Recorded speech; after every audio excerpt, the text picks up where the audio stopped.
दोस्तों नमस्कार। मैं हूं नंदलाल भारती, लेखक कहानीकार, और आप सुन रहे हैं कहानी गुड़ के गुलगुले। दोस्तों, कुछ स्वाद जुबान पर बस एक पल के लिए रहते हैं और कुछ स्वाद जिंदगी भर दिल में बस जाते हैं। मेरी माँ के हाथों से बने गुड़ के गुलगुले सिर्फ एक गुलगुले नहीं थे।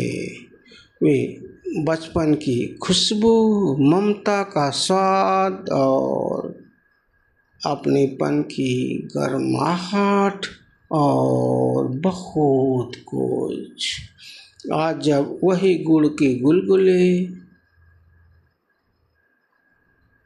बहन, बेटी, पत्नी के हाथों से बनते हैं तो लगता है जैसे वक्त ने मेरी माँ के प्यार को एक नए रूप में लौटा दिया है। यह कहानी स्वाद, रिश्तों और उस मिठास की है जो पीढ़ी दर पीढ़ी हाथों से दिलों तक पहुँचती रहती है। जी हाँ, वही गुड़ के गुलगुले। आसमान में बादल घूमड़ रहे थे। बारिश के बादलों से आसमान में धुंधलाहट सी पसरी हुई थी और मौसम बरसात का तो था ही।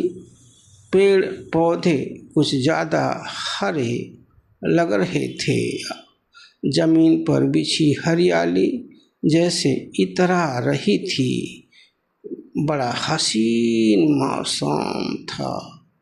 इंदौर वाले ऐसे मौसम में मूंग के भजिया खाने के लिए सड़क भी जाम कर देते हैं। कभी कभी कुछ छप्पन दुकान की ओर तो कुछ राजवाड़ा की ओर चल पड़ते हैं। यह मौसम के अनुसार खान पान की अलग ही दीवानगी है। ऐसी दीवानगी के आलम में नारायण को माँ के हाथ के बने गुड़ के गुलगुले याद आ रहे थे। अब नारायण को माँ को याद कर रोने के सिवाय कुछ न था। न माँ थी, न माँ के हाथ के बने गुड़ के गुलगुले। अब दरवाजे पर हुक्का गुड़गुड़ाते पिताजी भी तो नहीं थे। अब सब आधुनिकता के रंग में रंगा जा रहा था। गांव भी अछूता रहने वाला कहाँ था। नारायण के जेहन में माँ बाप की याद ताजी थी। वे आज भी नारायण की रगों में दौड़ते लहू में जिंदा थे। माँ के हाथ के बने खाने, मटर या चने की दाल की पूरी या पूरन पूली और देसी चावल, गुड़ और भैंस के दूध की बनी खीर के क्या कहने। अद्भुत तृप्ति, असीम आनंद की बात ही क्या थी। चैत की पूर्णिमा के दिन बनने वाले माँ के हाथ के गुड़ के गुलगुले खास होते थे।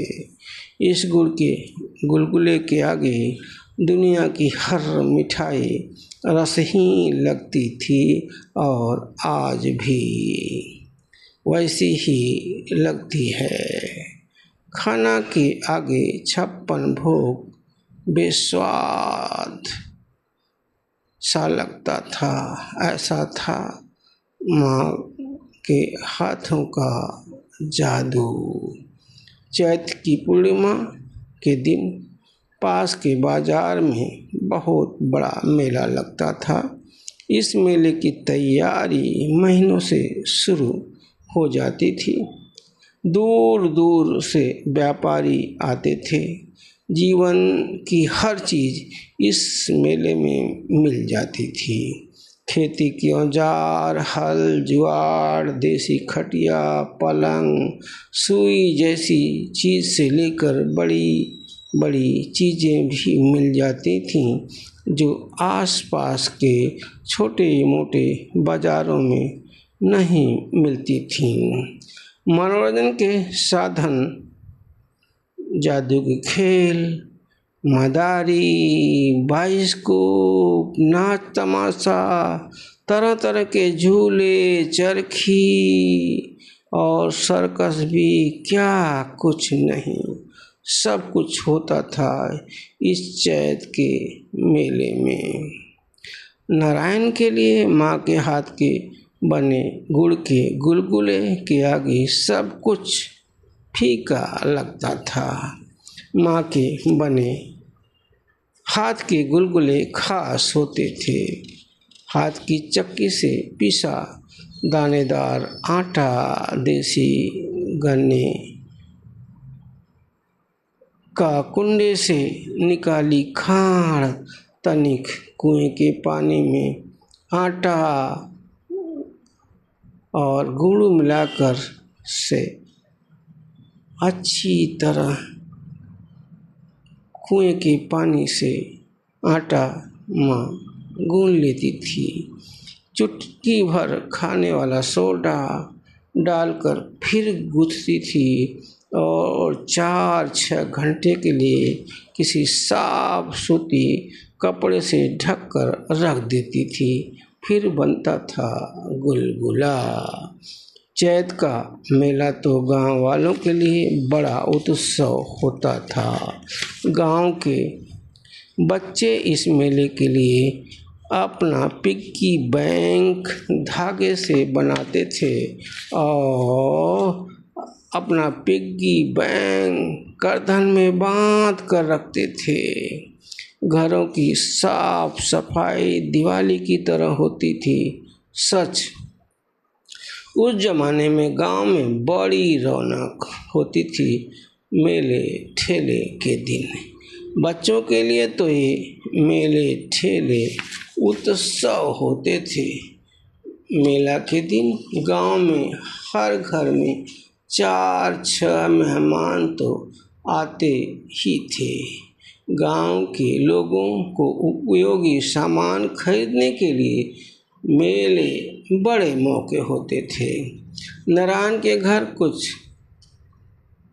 लोग तो आ ही जाते थे। मेहमानों के लिए खटिया बिस्तर भी चुनौती बन जाता था। पूरा गांव अपना घर होता था तब।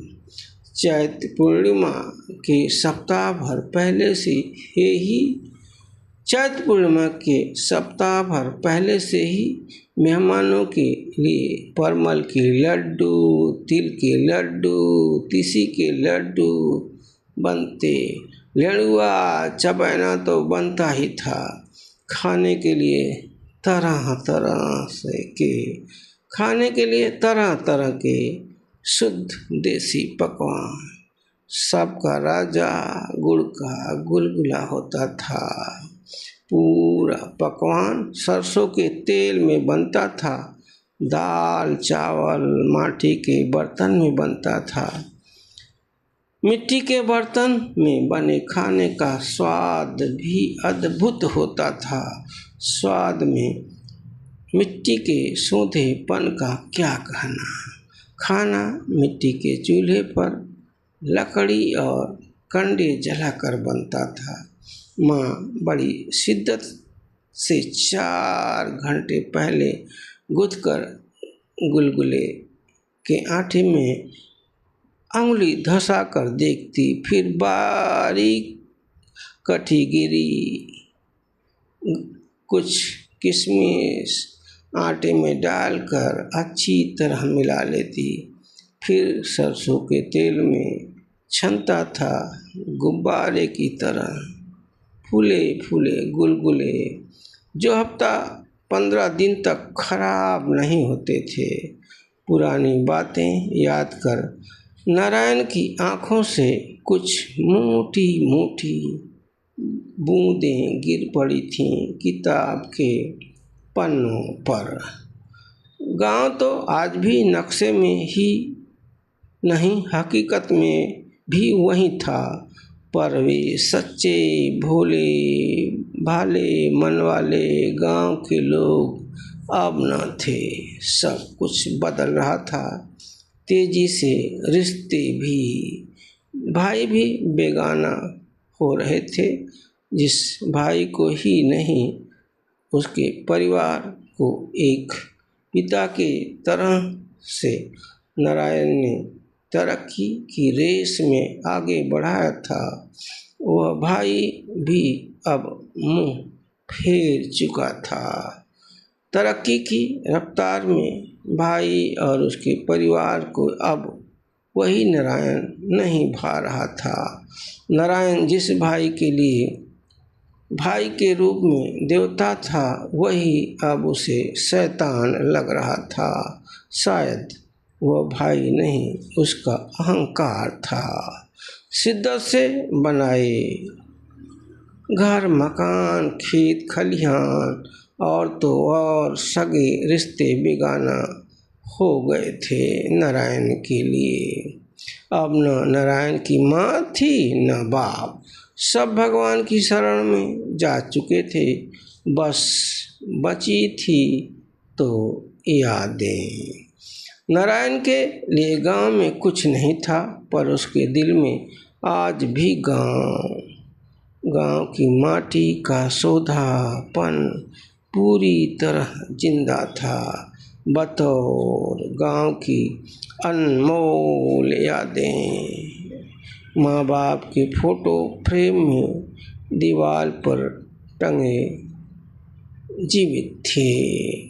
माँ बाप उसे लग रहा था भले ही दुनिया में नहीं है, लेकिन फोटो फ्रेम में माता पिता उसे ऐसे लगते थे जैसे वे उसको देख रहे हों, उसके ऊपर आशीर्वाद बरसा रहे हों।